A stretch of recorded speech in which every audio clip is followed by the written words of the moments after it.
Bonjour et bienvenue sur la chaîne Veille Techno. Dans cette vidéo, nous allons voir comment bien choisir ses mots de passe. Nous verrons les combinaisons à éviter, celles à privilégier et quels sont les outils qui peuvent nous aider.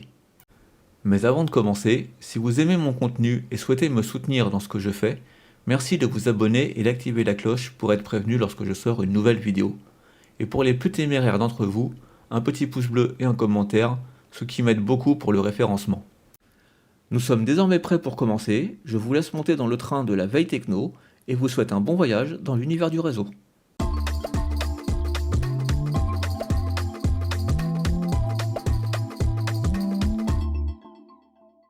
De nos jours, les mots de passe sont partout.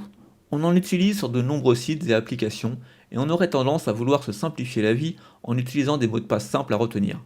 C'est une erreur, et nous allons voir comment bien choisir ces mots de passe et comment les sécuriser. Que ce soit à la maison ou en entreprise, ces conseils seront valables dans les deux cas. Nous allons nous adresser à deux personnes pour illustrer nos propos. Aurélie, qui sera notre hackeuse, et Sylvain, qui recherche un mot de passe pour s'inscrire sur un site de sport. Sylvain n'est pas bête. Il sait que AZERTY ou 1, 2, 3, 4, 5, 6 sont des mots de passe à éviter. Et il a bien raison. Toutes sortes de suites logiques est à proscrire, car il est bien trop facile de les trouver. C'est la première chose qu'un hacker cherchera, car cela ne nécessite aucune compétence particulière et peu de recherche. Alors il va se tourner sur quelque chose de plus personnel et facile à retenir. Pourquoi pas le nom de son chien, suivi de sa date de naissance? C'est long, il y a une majuscule, des chiffres et des lettres. Voyons ce qu'Amélie, notre spécialiste en hacking, en pense. La première chose que va faire Amélie, c'est parcourir les réseaux sociaux pour y trouver des données personnelles sur Sylvain. Il ne lui faudra que peu de temps pour trouver ce qu'elle cherche. Les dates de naissance, les prénoms, tout ce qui a un lien avec vous n'est pas sécurisé, car trop facile à trouver. Sylvain se creuse les méninges et finit par trouver un mot de passe assez simple à retenir et sans aucun lien avec lui. Il va utiliser une phrase. Tournons-nous vers notre hackeuse. Cette fois, Amélie va utiliser une autre technique de recherche, l'attaque par dictionnaire. Elle va utiliser un programme qui va tester des combinaisons prédéfinies contenues dans un fichier. Ces fichiers peuvent contenir un très grand nombre de combinaisons de mots, et avec un ordinateur domestique, il est possible d'en essayer plusieurs dizaines de milliers par minute. Ces fichiers dictionnaires contiennent en général des suites logiques de mots, des phrases célèbres ou des citations. La phrase choisie par Sylvain ne sera pas très compliquée à trouver. Il faut donc éviter les suites logiques de mots ou les phrases célèbres. Sylvain décide alors d'utiliser le mot de passe qu'il utilise partout. Après tout, c'est un mot de passe très complexe. Il n'a encore jamais eu de problème avec, alors pourquoi en chercher un nouveau? Voyons si Amélie peut trouver ce mot de passe. Cette fois-ci, elle est bien embêtée. Elle n'arrive pas à trouver le mot de passe de Sylvain qui est trop complexe. Mais tout n'est pas encore perdu pour Amélie. Si cette fois-ci Sylvain a trouvé le bon mot de passe, il a tout de même commis une erreur. Il utilise le même mot de passe pour tous ses sites. Si l'un de ces sites est compromis et les données vendues sur le dark web, Amélie pourra se les procurer. Et ce n'est pas uniquement son site de sport que Sylvain se verra pirater, mais l'ensemble de ses sites. Amélie aura accès à sa boîte mail, à ses réseaux sociaux, à l'ensemble de ses comptes. Il faut donc bannir les mots de passe identiques. Résumons.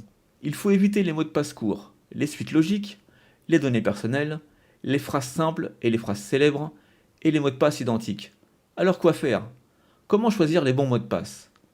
Afin de bien sécuriser ses comptes, il est recommandé d'utiliser des mots de passe longs. Plus il est long, plus il sera difficile à trouver. Des mots de passe complexes, qui contiennent majuscules, minuscules, chiffres et caractères spéciaux. Une suite illogique qui ne contient aucun mot ni aucune donnée personnelle. Et bien sûr, différent pour chaque compte. Le plus difficile, quand on respecte tous ces critères, c'est de se souvenir de chacun des mots de passe. Je vais vous rassurer tout de suite, il existe des outils qui permettent de gérer vos mots de passe en toute sécurité, sans que vous ayez besoin de les mémoriser.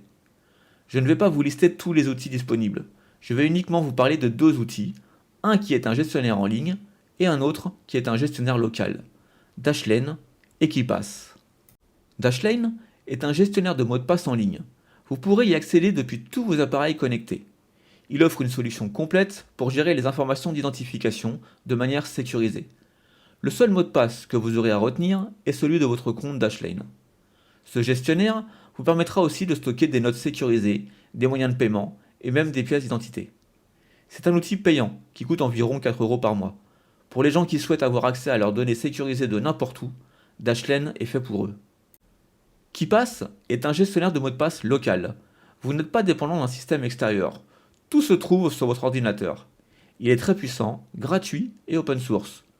Tout comme Dashlane, vous aurez la possibilité de stocker vos mots de passe ou vos notes sécurisées. Vous avez la possibilité de synchroniser la base de données KeePass en la stockant sur un partage tiers, comme Google Drive par exemple. C'est un outil très sécurisé, car sa base de données est cryptée avec un fort niveau de sécurité, comme AES 256 ou Twofish. KeePass est fait pour des gens qui ne souhaitent pas dépendre d'un outil en ligne et qui préfèrent un contrôle total sur le stockage de leurs données. Il existe bien d'autres outils de gestion de mots de passe comme LastPass, 1Password ou Bitwarden.